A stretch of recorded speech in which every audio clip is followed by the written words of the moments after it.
The first time. Okay. First time. Wow. Exactly. Like, hey, you want to work in Moscow? I'm like, yeah, I'm coming. Weddings. In 6 months, you had the first client? It was my biggest fuck up. Who decide what's the best? Personal stuff will bring you more money than any commercial you'll do. Pay a lot of taxes. And a lot of love. A lot of. Пожалуйста.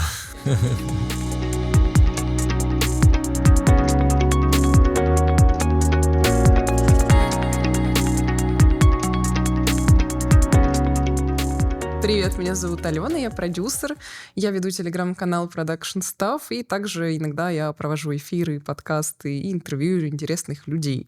В последнее время мне понравилось общаться с людьми, которые работают в нашей сфере, в сфере фэшн, коммерции, рекламы, и они живут за границей. И мне посчастливилось встретить француза, его зовут Адам, и он сегодня в гостях у меня. Это мой первый эфир, первый подкаст. Я никогда такого не делала. Мы будем делать подкаст, данный эфир, интервью на английском языке. Мы оба не нейтивы, и поэтому у нас очень понятный английский. Да? Или на русском можем делать? Нет, не на русском. Пожалуйста. Okay. So we met exactly like three days ago, probably not 3, maybe 5. Yeah, something like this. Yeah, and we've been exactly speaking that it was really strange that it didn't came to my mind at first time that it's possible to make such video offline. And I texted you and we're here. So tell me, because we didn't have normal conversation hours and I didn't have any information from you, like you're a photographer from Paris. I know your name and Instagram. And so some 2 PDF, and that's all, basically. 2 PDF. Yeah. And can you please tell me what are you doing in Moscow, in Russia, and why you are here? Yeah. So first of all, my name is Adam Amuri. I'm a photographer and I live in Paris. And I'm here in Moscow just because I have a lot of friends, Russian friends that I met abroad. And I came to Russia 3 times before. And all the 3 times during winter. So I kind of wanted to see how is summer in Russia, Especially everybody was telling me Moscow is the best city to see in the summer. So I was like, okay, let's go. And so how is it? It's amazing. Honestly, I agree. It's a really amazing city in the summer. And in the winter time, no? In the winter, it's very beautiful, but it's really cold. So you've been freezing? Yes. And it's a different vibe because in the summer you can walk around, you have your time, it's sunny, it's beautiful, everybody's outside. Yeah, no, I hate winter. You hate, yeah. I live in exactly inside my apartment for bare. Yeah, and then it's hard to meet people and it's a different vibe. Yeah, we use taxi. Taxi exactly. All the time, Taxi. Yeah. No, it costs actually not so much, like in Europe, 1,000 rubles in winter time. So it's possible to reach everyone, but of course you have to wear a lot of clothing. I know. I don't like it at all. And I have a problem. I find it hard to walk on snow. So it's a big problem for Russia. I don't know. Maybe it's problem when you're not in Moscow, because in Moscow it's okay. That's true. Yeah, that's true. That's true. Which cities you've been visiting? I've been to Saratov, Kirov, and St. Petersburg. Kirov. Yeah, Kirov. But you told Kirs before. I remember. Kirs, yeah. But Kirov? do you consider that a city? Though? Yeah. Okay. No, because I'm from Kirov, and it was really strange to meet, unexpected to meet a French guy from Paris who went to Kirs. Why? I think I'm very adventurous, so next time I might go to something very deep in Russia. But okay, you went here to meet your friends, or also for professional reasons, something like this. So it's really hard to dissociate personal and professional time because they very much linked, because basically all of my friends now are people from the industry.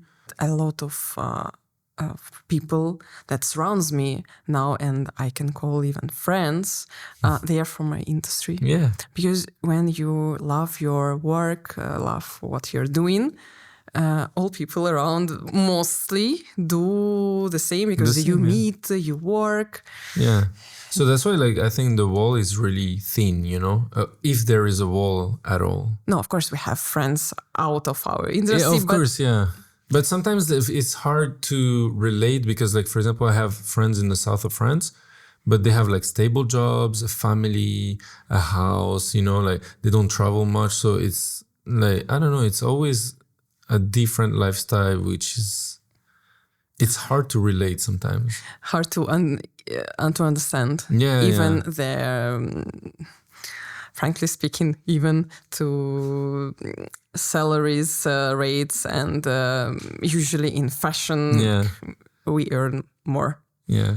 And it's different level of living, we do different things. Yeah. We spend differently, we spend our time differently. Sometimes it's like this, sometimes it's not. I have a friend from, not our industry, she's from brand marketing. Somehow we are close, we are similar in some things, she earns really good. But it's not like normality. Normality is mostly this few money which you exactly earn. And I remember Oля told that typical salary in Barcelona 1,200, and that's all.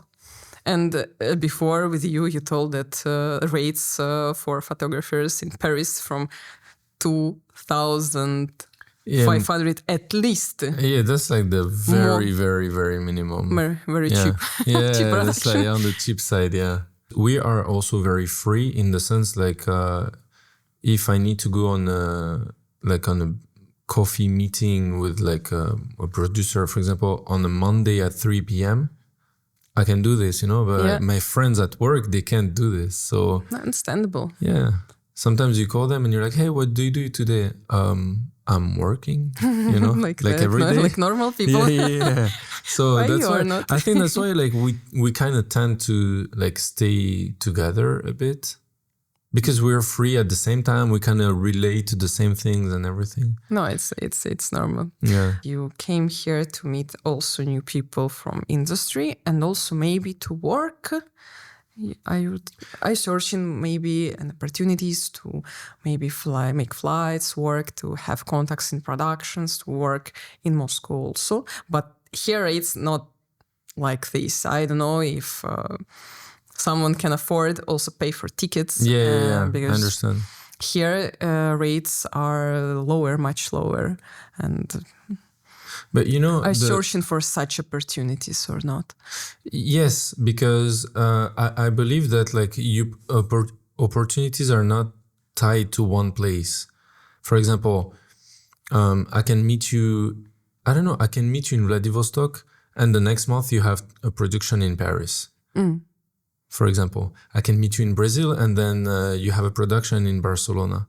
The whole world is so tied together that, for me, it's really important to be sure I meet like good people everywhere. First of all, because I love like the contact with people.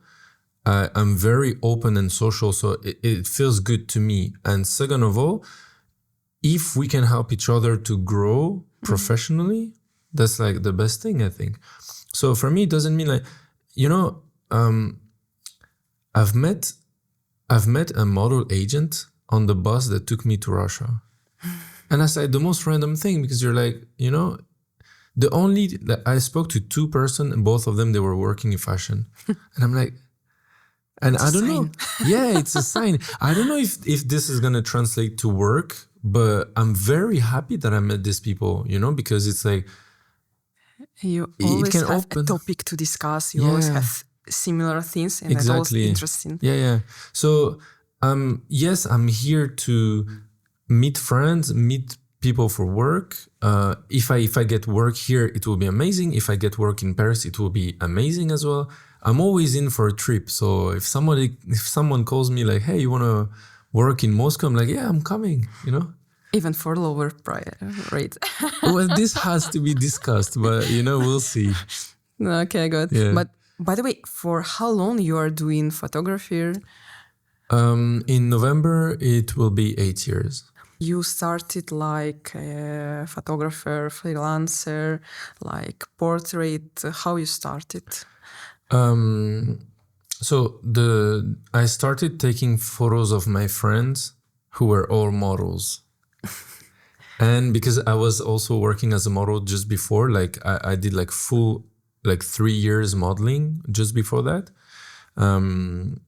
And at some point I found like, I have this cool camera and all of my friends are models and I already liked photography before. So I was like, I might just, go for it, try to take some photos, see, the feedback of people, if they like it, if they don't like it. And I just started to shoot and for some reason people liked it and they were like, oh, this is so cool, blah, blah, blah. And I was like, okay, time to work more, invest money, buy a camera and like, jump in the water and see what it is.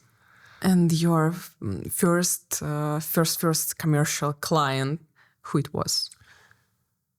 And how many time, I don't know how many years went after you started till that first moment? The first I think I started with like very small clients. You always have like a lot of small brands in Paris. Mm-hmm. To tell you the name, I can't because I think it took me about like maybe 6 months, like a little bit less than a year for sure. Quite fast, 6 months. Yeah, but it's also a very small client, so they need photos, and they're like, "Oh, I like what you do." So you started like photography within 6 months, like in 6 months, you had the first client. Yes, because so the thing is like, so the whole experience 6 months, it just really sounds really few. Yeah, but the thing is like, I was working as a model already, so I kind of knew, the whole thing on set and everything.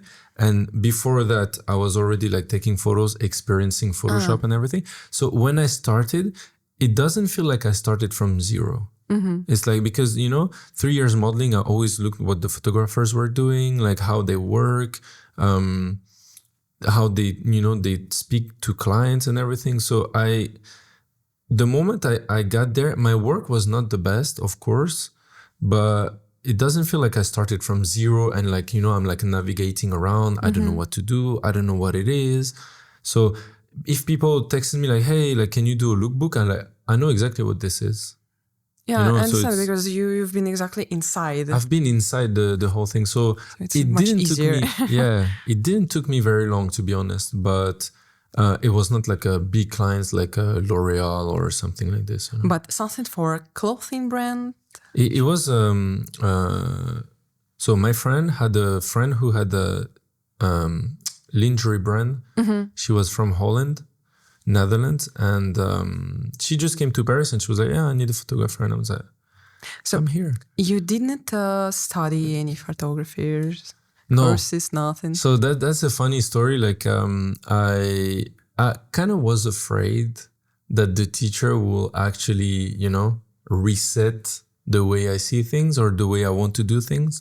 So I didn't go to photography school. Exactly, not to break your vision. Yeah. by someone's. Yeah. I didn't want to because it felt to me like if I go to a teacher, he's going to teach me how to do things his way. Mm-hmm. But I don't want this. I want to do it my way. It took forever. It took a longer time probably, but I'm glad. Of course, I have questions about what you will advise people working in Russia, photographers coming to Paris. And I understand it's really impossible. I already discussed with you that it's impossible to work like a freelance photographer when you're a foreigner because you can't make official invoice. So you need to get a working visa. You can open a company. Yeah, but it's in any case, you can't just go make photo and take money. That's more difficult than that for sure. So in Paris you are working like mostly white and pay a lot of taxes. I remember up to 50% you told. Yeah, I would say like about some client can pay cash, but about 80 or 90% I will actually need to be invoiced. So when you invoice, you need to receive money on your bank account. So you don't hide what you do, Yeah, you're trying to be a good citizen. Yeah. I love my government. Yeah. I pay taxes. I pay everything and you know, cry. and cry a lot because taxes in France are really high, actually. I suppose like in all Europe, no? So apparently, you know, this has to be checked. But in my mind, Denmark and France are competing every year to be the highest tax country on the world. Who is the best? So one year is Denmark and the other year is France. But, you know, this is a competition that I don't really like, you know. Understandable. By the way, I understood about your education that you didn't study photography, but you studied something. And it's something another, absolutely? Yes. So I went for electrical engineering at university. So it has nothing to see with fashion. Absolutely. Absolutely nothing. And at the same time, my agent found me as a model, and he wanted me to go to China, actually. And I love opportunities. I will always try to seize opportunities when they're in front of me. So I said yes. And I spent 3 months, like 3 amazing months in China. It was hard, but I loved it. And then I came back to do my second year at the university, and I was like, I don't fit here anymore. Mm-hmm. So I just like, bye-bye, and, you know, went but for But modeling. you paid for university? No, it's free in France. Ah. Yes. I got that you grew up in France. You've been living in France for all the time. You visit China for 3 months. Did you have some experience of living abroad also, working abroad? I worked many years abroad as a model. At some point, I also, introduced photography into my modeling trips. But I lived in China for almost a year. I lived in Hong Kong, in Japan, in Tokyo, in Milan, in London. Like model? Yeah. Like photographer, no? Not yet. Every time I go somewhere, for example, the trip that I just took to Russia, I'm using photography for something. But I'm not going somewhere telling myself like, okay, I'm going to be there for 3 months and just work as a photographer. I don't know why I don't do this, but it's just... No, I was thinking maybe you had like contacts in agencies, maybe New York, maybe London, maybe you tried to reach people there, and maybe to have like shoots where you go only for the shoot. They like order you. Like a test shoot, you mean, with the models? No, like for commercial.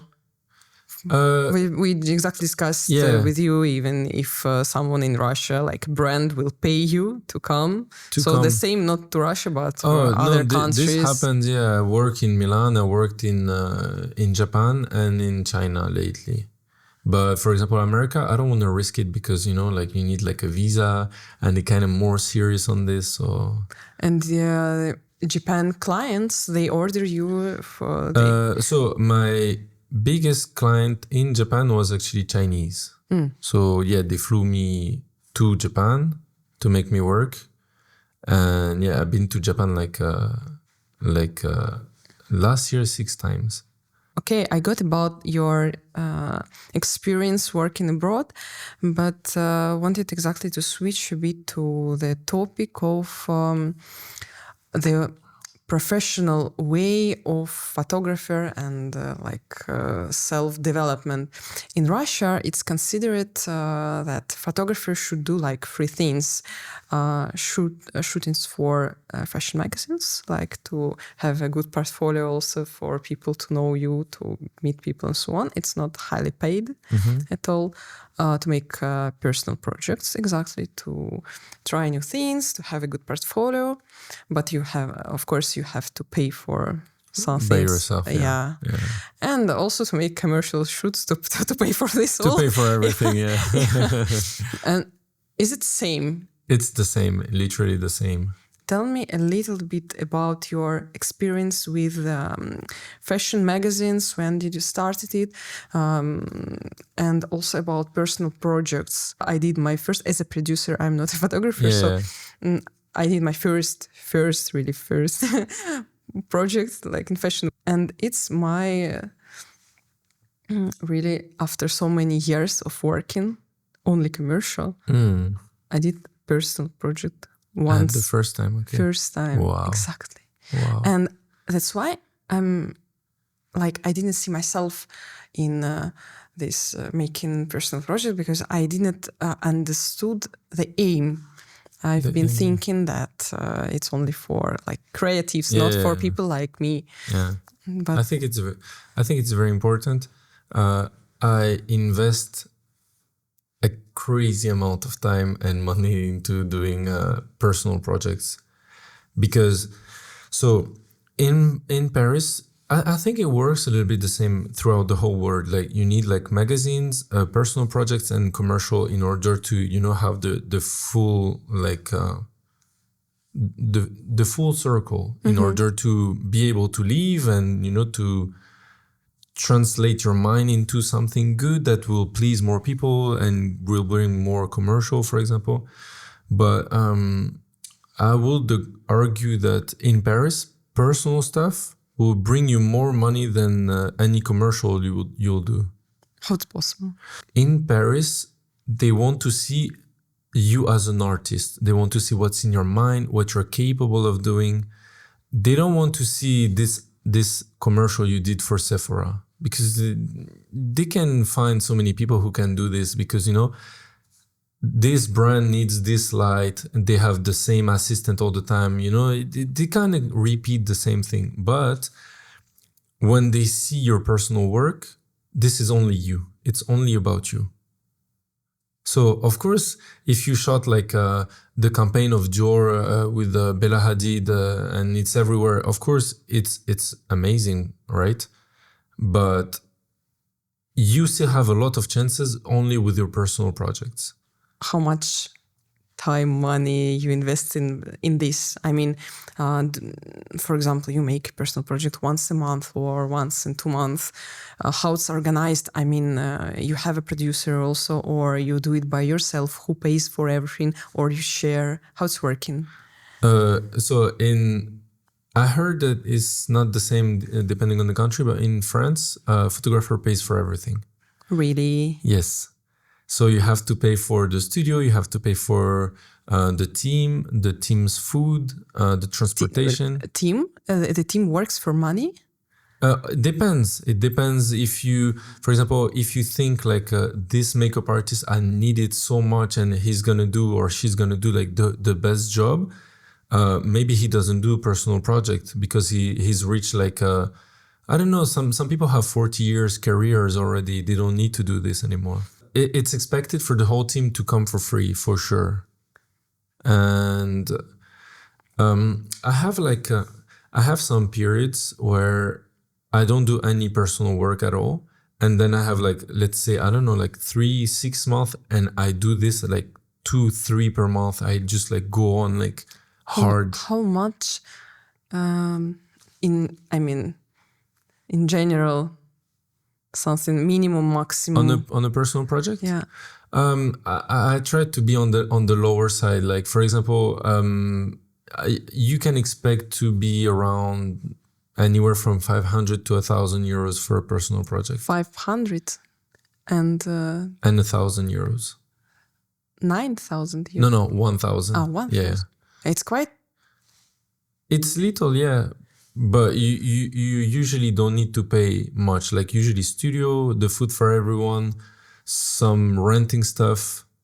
Like renting stuff is not expensive in Paris. Studios can be expensive, but this is where you need to be smart and know the right studio, the right people who can do a good price for you. Mm-hmm. But I mean, if you told that you need to pay the team, for example, if you pay just the whole price, 500 euro, how it's possible? Probably everyone is for free. This is without paying anyone, yeah. But this is just like the basics, the food, transportation, studio. Did you pay all the team? Did you have? Yeah, it happens that I paid the team, yeah. So what was the most expensive project for you? It was project that I shot in Tokyo, which I shouldn't have, but I think I paid around 2,000 for such a small project, but everything costs so much there. Tokyo is expensive. Tokyo studios are expensive. They can go to like, I don't know, 300 euros per hour. Like, yeah, it's like really, I don't know why it's so expensive. But a studio with interior or just a white wall? Yeah, most of the time is this. Because in Japan, they don't have like, very big spaces. So whenever they have, they can increase the price for that. I got. Yeah. Every time I go somewhere, I try to make something there. Even if it's like just a personal project or like a small test shoot or something like this. Just to, I don't know, to see something different. Maybe I learned something from the Japanese or the Russians or Americans. And yeah, this is what I do. I was living there for 4 months. So that's why. Yeah. But did you make something here? Today I was just shooting like a quick test. Because so it was a very funny story. I met, so on the bus to Russia, because I took a bus from Estonia. I met one girl she has an agency, a model agency. It's called Genome. You know? Yeah, of course. Yeah? Yes. So she just, she was like, oh, I love your work. Like, do you want to do something? And I'm like, I'm always like, I love to do things. Like, even if sometimes it's very small, I'm very happy I did something, So I was like, yeah, send me your models. And I was like, oh, this girl, she's amazing. And she's 16. She was very young and very shy. Yeah, but I was like, the photos are amazing. So I'm very happy. I'm curious to see. I don't post like, this side, like let's say the easy shoots. But I'm always happy to photograph something. It could be like a still life. It could be street photography, documentary. I'm always happy. I remember that you made some shorts throughout Russia, and you told that maybe you should make an exhibition. Yeah. So basically, I went to my friend's village, which is very far from everything. Like the first supermarket was like an hour, 30 minutes by walk, and I was like, that was intense. And where he was living, there was only his house. With no running water. I felt like I'm like jumping back like 100 years ago, which was an insane experience. So I was thinking, I took a lot of photos because visually it's something I've never seen. So it's really exciting visually for me. So I see, for example, like a note where someone wrote some stuff they need to buy. And it just looks very cool to me because, like, Russian cursive and old school writing, and I'm like, wow, this is so. I have like a whole series of photos, and I kind of wish to like sell it for an exhibition or something. Do you have like bad production stories or something that happened? I don't know. The camera stopped working, for example, or whatever. The material was lost. I'm like quite lucky to be honest. Like, so really? I remember there was like I think it was my biggest fuck up. Like I was shooting for, it was like a personal project. I just started photography at that time. And, I made the mood board, same as usual, but like the stylist and the makeup artist just arrived and just like, just did everything they could to do their own thing without following the mood board. And on top of this, the whole team was, they just started. It was just horrible. The makeup was absolutely horrible. The styling was nothing like we've planned on the mood board. And at the end, I just canceled the shoot. Yeah. So you paid your... No, it was a collaboration. So I didn't pay, but at the end I was like, this just looks so bad. I will never use this. And I don't want my name to be on this. So I just canceled everything. And how they reacted? They were so mad. They probably hate me to this day, but it's okay. But it's strange. I mean, but how it's possible that, who makes mood board when you make personal projects? Fully you. You decide model, you decide makeup, everything, you decide. So me, yes, on my personal project, I'm like, I'm trying to get an idea from my head to put it on a mood board, and then I can speak with like, for example, I have like trusted makeup artists, like I trust them a lot. So I just tell them like, okay, this is what I want. What do you think of this makeup? Like I had the idea of having this makeup, but do you think like you have something better in mind, or do you think this will fit? And then I try to like really collaborate with the whole team, in a way that my vision of everything is like, if everybody gives their best, the project will be amazing. Because once you start to like restrain people too much, they are in this cage. They can't go out, and when they go out is actually the moment they make the best work. Mm-hmm. So when I started, I was really like putting everybody in a cage, and then I was like, no, fine. Like if you think this is better, let's do it, as long as it fits the mood board. Mm-hmm. When you do something like commercial, who decide what's the best? The client, you have like creative direction, art direction, who is responsible for the idea and for following idea. Can you add something like... Yes, so as a photographer, you can always add something. But usually in Paris, the client goes through a production company, and usually in this production company, there is either a creative director or an art director. What's the difference between them? Let's say the art director is like, so basically creative director is above art director. For example, you've been an art director for like 10 years, then you can become a creative director, and then you have to manage the whole team. But art director, you only manage like the way the shoot is gonna look. And creative director? Creative director, you manage everybody like under you. So the art director, the photographer, everybody. And producer? I mean, this is what they use to produce the shoot, basically. Here we have a producer who organized the shoot, mm-hmm. and maybe sometimes art direction who is responsible for the concept. Sometimes the concept is going from client, sometimes very rarely for commercial shoots from photographer, very rare. Okay. Sometimes from stylist, also very rare. But happens if they work inside the brand full time. But okay, if as a freelancer, you can have an art director on a fashion shoot. I saw a lot of credits in LinkedIn, also models.com, a lot of really different resources. And there is a creative direction, art direction. Yeah. And with Ola, we've been trying to explain what's the difference, who is responsible for what. And if producer, a person like me, must or should or can also give ideas or not, or producer is only like searching for the team. Yeah. In Paris, this is more like this. So look, I believe if you try to expand, for example, if you want to do personal shooting as a creative producer, you can have an idea that you develop and you find the right people.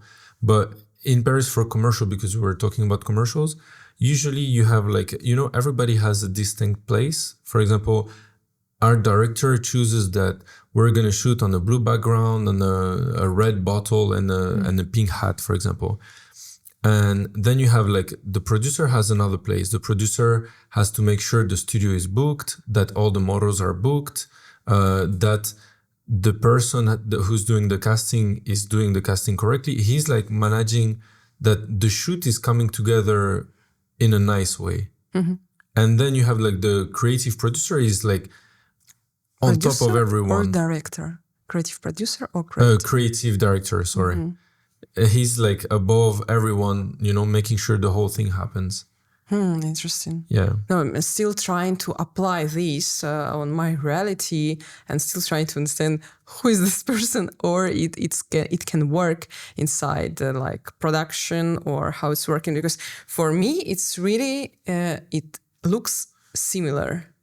Creative direction and art direction. Yeah. It's very similar, yes. But what's the difference? But it's just like it's just basically, at least to me, the art director has to take care of like the artistic style of the shoot, like the artistic visual. Yeah, and that's all. And once you do that a lot, you can become a creative producer, creative director, and then manage everything. Manage that the art director is doing its job, that the producer is doing his job, the casting director is also doing his job. And together, you basically pull together your whole team to make the shoot happen. Shall this guy, hire or find photographer or stylist, or this is producer? It can be both. I think, producer, art director, and creative director, they can all have I don't work with them, but they can have like a meeting where they say like, okay, this guy is good, this guy is bad. Because maybe like, for example, the art director has an idea and the producer is like, oh, I have the perfect photographer for this. Mm-hmm. So I don't think it's like, it's not really like the job of just one person. It's like, they kind of get together to like cook an idea and find the right photographer for this. Happened to you, or you heard about this? Can photographer like you on a commercial shoot create idea like an art director? I believe yes, but maybe for like a smaller brand. Happened already with you? Like maybe once or twice, but not a lot. Do you take money for this, like for the idea? Yeah, you have to charge more for sure. Do you know prices for this? No. Rates? No, I would just. It really depends how long it takes me, but I will charge like, I don't know, maybe 1,500 more, maybe, for example. Because I'm already thinking like they're already paying my fee as a photographer. And it's like an extra service. So I'm not going to charge like a whole, like art direction, like as if it was one more person, Happened to you that, for example, you've been invited to a shoot and you didn't like idea? Yes. Commercial. Yes, because... And it's typical and you just do your job and that's all. Yeah. Sometimes you just have, to like close your eyes, do your best, make the client happy, go home and, just don't think about it. Don't mention me. Yeah. But, most of the time they don't mention you on like commercial stuff, so... No, of course, but it can be that, for example, production company have you on their site portfolio, for example, mention Instagram or, I don't know, makeup artist or someone. True. So in any case, it's possible to see that you did this. You did this. That's a very complicated story. Sometimes, for example, of course, I see photographers who is really trying on Russian market to have very raffinated portfolio to delete photos, restructure every time, like every year, portfolio ad works to see exactly that it should be ideal. Yeah. I think we all do this. Like you have like a big part of the commercials you do, you don't show it. But you make shoots only like fashion lookbooks or still life as well? Product, I don't know. I don't do much product. I do sometimes, but I want to get into this more because I started to like it. Because at first I liked photography only when there were people on the photographs. Mm-hmm. Like I remember one shoot got canceled. I was already in the studio and I was like, oh, let me try to do some still life. And I kind of liked it. So I was like, I'm adding here and there. And then client asking me more of still life photography because the demand is huge in Paris. So I want to get into this a little bit more. So it's like a popular still life product, and it's they pay more for this or the same? They pay the same, but it really depends how much you work, because you can have a lot of work. The amount of work more than fashion, yeah, for sure. Do you sometimes, I don't know, make photos like private for individuals or only commercial, like for money? I did a lot, yes, for private. It really depends on the person, like if I have time to do it or not. I'm not against it, to be honest. It's just not something I'm focused on. Like if I'm looking for a client, I'm not looking for like a private client. No, of course, but if it happens, you take it. I can take it depending. They pay same? 3, 4, 5,000? No, usually not. Individuals, like, it's different when you charge a company or an individual, like, especially if it's like some personal photos. You're not going to charge 5,000 for personal photos, right? I don't know. I know. And what's the price, for example? It depends. Like, it's usually cheap, like 500, 1,000. It really depends. Weddings? Weddings? I never did weddings. Never? No, never. I thought of doing weddings before, but because I worked with a wedding photographer once, and his work is insanely beautiful. And I was thinking, like, it really got me out of, because I was thinking, like, fashion photography is literally, like, to me, the most beautiful form of photography with documentary. And then I saw his work, which got me interested in, like, the whole wedding scene. And some of them are really insanely talented. It's just not some photographers, they just go shoot and, that's it. Like typical posing. Yeah, but for some photographers, it's really an art form, and it really got me interested into. But it also like something between a documentary, a reportage, and art. I know even in Russia, famous photographers, but they cost, the rate is unbelievably like maybe 5,000, and it's a lot in Russia. Even probably exists someone with a price 1 million. Yeah. 5,000 euros, you mean? Yeah, that would be like a good price in Paris, I think. For a wedding. For weddings, yeah. In Russia, you give your rate depending on rights and spreading photos. The cheapest one, it's like digital, socials. 1 year, it's like standard, and it depends also for the model. And same in Paris.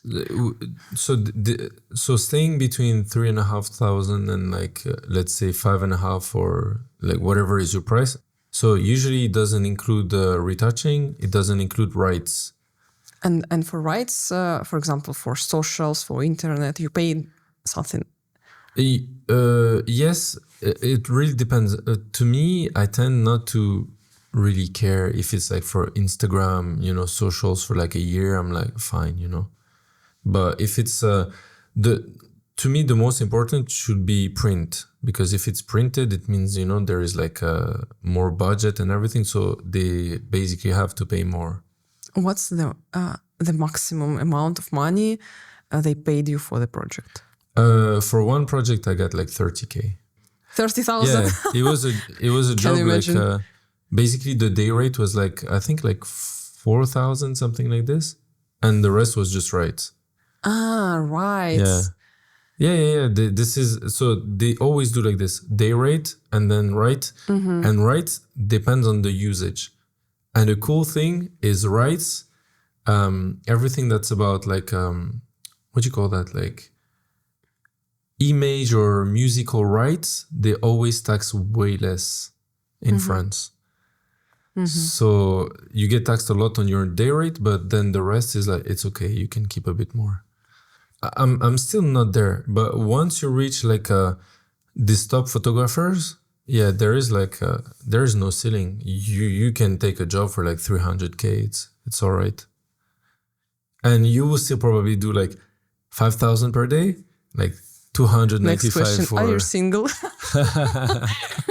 I said I'm not there yet. Oh my God. It's like investing. Yeah, investing. Yeah. But the thing is, like, you never really know if you're going to make it there or not. So it's a little bit like of a gamble, No, of course, like investing. Yeah, investing. Yeah, exactly. And apparently I've also never worked there, but from all I hear from my friends in the US, it can be even more. So actually photographers should be really people who don't have problems with money at all. But as we said before, 90-10. 10% is rich, 90% Where are you? is like, for now I'm like in the... Moving there. I'm moving forward, but I'm still not there. Let's not tell things fully. Keep some secrets. Keep some secrets. Yeah. And okay, I got about the price. I was really surprised and to know this amount of money. That probably should be same for modeling and for models, because I remember after the world for Russia divided before February 2022 and after for Russian fashion shoots, brands. Of course, now everything is better because they started developing our brands. Mm-hmm. Because I remember it's been told that Vogue team, the magazine Vogue, it went to all these Lime, Be Free fashion brands in Russia. Now for Russian fashion, it's really higher, very high standard. Yeah. It's really good, really perfect. I would say. And about the rates in Russia, they also increased almost, 50% at least, maybe 100% for 2 years. And about Paris, Europe, do you know something about crisis? It affected as well? Mm-hmm. No, I don't think so. We have the only one thing that's very annoying is we have a very slow response to the COVID situation. So it feels like it's been 4 years, but we still see the financial struggle of some businesses right now. And actually it took a long time because... Since even from COVID. Yes. Because 2020, 2021 and 2023, they had special loans. So everybody was kind of doing okay. And then now they have to pay all the loans. So everybody's they a little bit tight on the budget. But you mean for money they would like to spend on production? I mean, clients... They're kind of, they want to pay less and, we want to get paid more. So it's always a little bit struggle to kind of agree, Okay. And about the rates, they increased, they're increasing. Do you have inflation? I don't think they increased. So for last 5 years, for example, you are charging almost same. Yeah, I don't think they really increased. So you are not increasing your rates for for last 4 years. I increased a little bit, of course, over the course of 4 years, but not drastically, like you said, 50%, for example, not at all. We have профсоюз. It's like a community with gaffers that put rates, minimum rates. You can't find a person that go with you with minimum. For less than that. Yes. No, which is possible. Actually, it's really good because in Paris, we don't have this. And it's a little bit everybody is throwing prices out there. No, but it's even in Russia like this because, of course, they made this community, but we have a lot of rentals with rental equipment. Mm-hmm. And for example, this work with mostly advertising and movie commercial stuff. This with photography fashion. And then, for example, they have different even rates for gaffers, and it happens they have different prices. When you have such a community, sometimes you think it's good, but for example, for production, I would like to have a very proficient gaffer. But if you have this fixed price, you can have even fresh new person and even very professional for the same amount. And it's but you should, experience should cost more. Of course, but I was thinking they have let's say minimum price and then you can go just higher. No. So it's the same price for everyone? Wow, interesting. It's different. That's why it's, for example, when you they raised prices, but experience of everyone is different. Yeah. So it's like a little bit, the situation is a little bit like tricky for us. It's we already discussed with made a Telegram group called Профсоюз продюсеров, also this labor community. It's impossible to put probably impossible to put a fixed price because all people have different experience. I would say, like, for example, the minimum, really that's like the minimum. If you go through an agency for a model, it will be like 1,600. So 1,600. Yeah, 1,600. 1,600. Yeah. That's like the bare minimum. That's like, you know, the cheapest you can get. And usually 8 hours? Yeah, that's so it really depends on the agency, but usually it's like 1 hour, 8 hours plus 1 hour lunch. Mm-hmm. So that's how they work. And everything that's more, it's like extra. Mm-hmm. And for like, if you want like a specific good models that, you know, you really want to shoot, it's gonna cost like around like 10,000-20,000 for like a normal commercial. If it's like a big project, they're gonna charge you more. Do you have also gaffers? In France, we don't call them gaffers. We usually call them like photography assistant, and you have like a assistant 1, assistant 2, sometimes assistant 3, and they're basically doing the whole thing for you. You basically around like, it really depends. If it's someone new, it can be like 250 euros per day or like 500, 800 for like the most confirmed.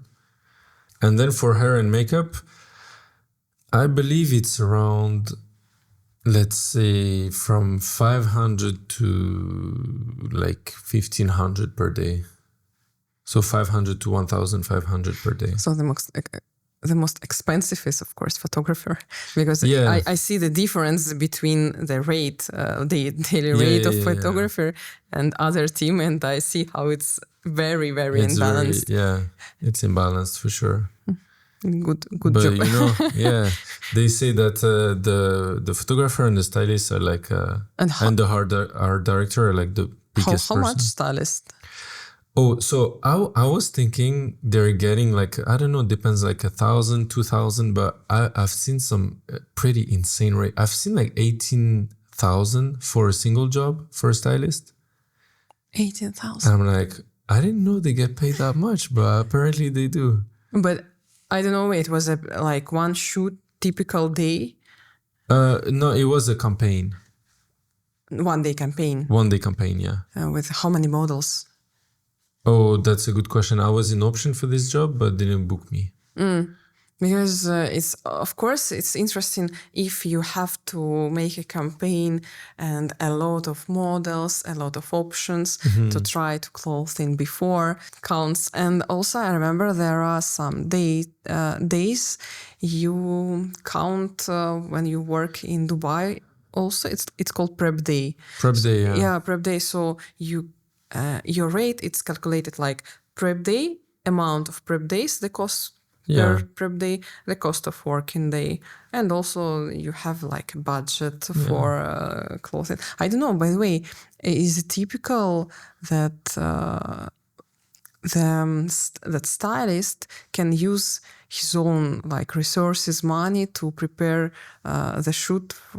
We call it money for I don't remember how it's called in English. The money that you use for buying like some shoes for a shoot. Yeah. It's the same in Paris. They have a budget for example, when they... Who give this amount of money for a stylist? The client. The client. Yeah. So, and then return.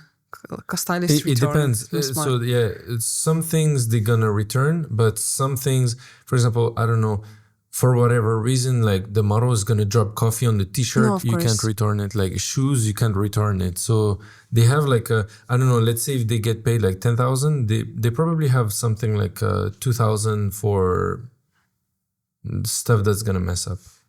No, it's just why I ask, because here it happens when you have not like a huge shoot. Stylist can have like their own like credit cards. and then just they buy stuff and that's all, and then tell how much do you need to pay. Basically, they use their own money. By the way, how much pay for shooting for magazines? Not your daily rate. No. It's it really depends on the magazine and if they have a brand sponsoring the whole thing. So, for example, like I don't know, you're shooting a cover and Louis Vuitton is like doing a special on this magazine. They're gonna have a higher budget, but if you get like 3,000, it's like wow. But 3,000 for and the minimum they paid for you? The minimum is I don't know 500. Like it's really bad. You cannot do anything because 500. You pay for like your taxi, the food for the team, or something if they don't take it in consideration, and I mean you have nothing left, literally. But is it happened that they don't have food on set? It happens sometimes that the magazine was like, okay, we have 500 for the whole thing. You have to pay for the studio, for the food, for everything. And it's like, you're trying to make it happen. Sometimes you do, sometimes you don't. No, it's a magazine. You don't have to do it. You do it for a portfolio. Yeah. Okay. We discussed about rates, and I remember you mentioned that it happened to you that the price for retouching was 300 per one piece. It was 250 for one photo, yeah. But it was also a very good retoucher. Like I wanted to try, but at the end, like I had too many photos to send for a magazine that didn't have enough budget for this. And it was a personal project? No, for like an editorial. But magazine didn't have budget, and I was like, I'm just gonna do it myself then. You do retouch by yourself? I do most of the retouch because if it's a project that I have at heart, I want to do it myself. Or I need to be with the retoucher, like, you know, together working like really. But that means I really have no time, but most of the time it's... If you need to take a retoucher, coloring, you do coloring and then send to retoucher, or coloring is done by retoucher and coloring is your responsibility, or how it's working? Yeah, so that's a very good point because I don't like my coloring to be done by someone else. So usually I would send like the raw photos that they need to retouch, and then we'll do the coloring and like the final touches by myself. So you make coloring on TIFF already? Yes, I prefer PSD. I'm quite old school, but... so you're not using Capture? No, you can do PSD on Capture One also. But no, for coloring, I do Photoshop, yeah. Photoshop. Color in Photoshop, not Capture? I do nothing on Capture One. I only look at the photos, that's it. Old school. Yeah, so the thing is that I really use Capture One as like a preview software. I can do some, you know, like I have some, I don't want to call them preset, but like, you know, colors that I know work well in the studio, for example. So when I shoot in the studio, I know like at least we're looking for something that looks remotely good. And then I throw everything like the raw image on Photoshop, and then I retouch the whole thing there. Quite unusual way. Unusual, but I feel like on Capture One, I don't have, like, I'm not as precise as on Photoshop. Photoshop, I can literally like pinpoint to the whole, you know, like to the smallest detail. But in it's a little bit like, you know, if you take like a small brush and you do your whole thing like super precisely, or you take the whole jar of paint and you just throw it like this, you know? No, I got. Yeah.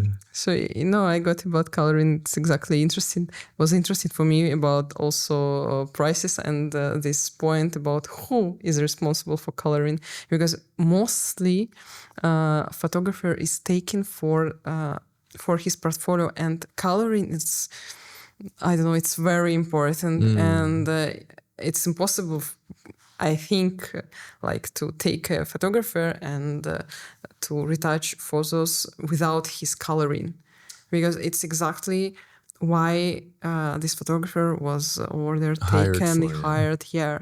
It's, I mean, color is everything, basically. You can work with like a good retoucher that, you know, this is your retoucher, so he knows exactly what you want and everything. But you need, like, first of all, like a very solid relationship, and then to give him work a lot. What's the minimum price for a retouching? If maximum, okay.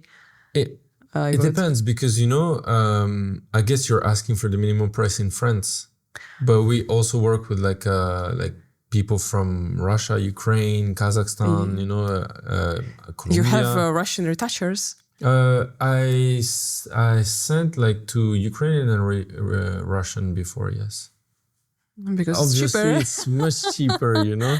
And you charge the client let's say 500 for one photo, but if you can get it retouched for like 20, you keep the rest. That's typical. It's exactly what's discussed. About the production. Yeah, I know. It's just it was a comment on my Telegram channel that it's exactly happened like this. That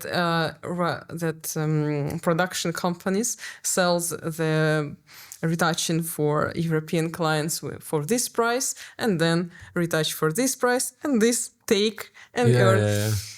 Yes, happens, but the retouching services in Russia are really, good and cheap. I know that for retouchers, their work became really easier with the last plugin, Photoshop, invention, this AI, artificial intelligence, all such stuff became easier.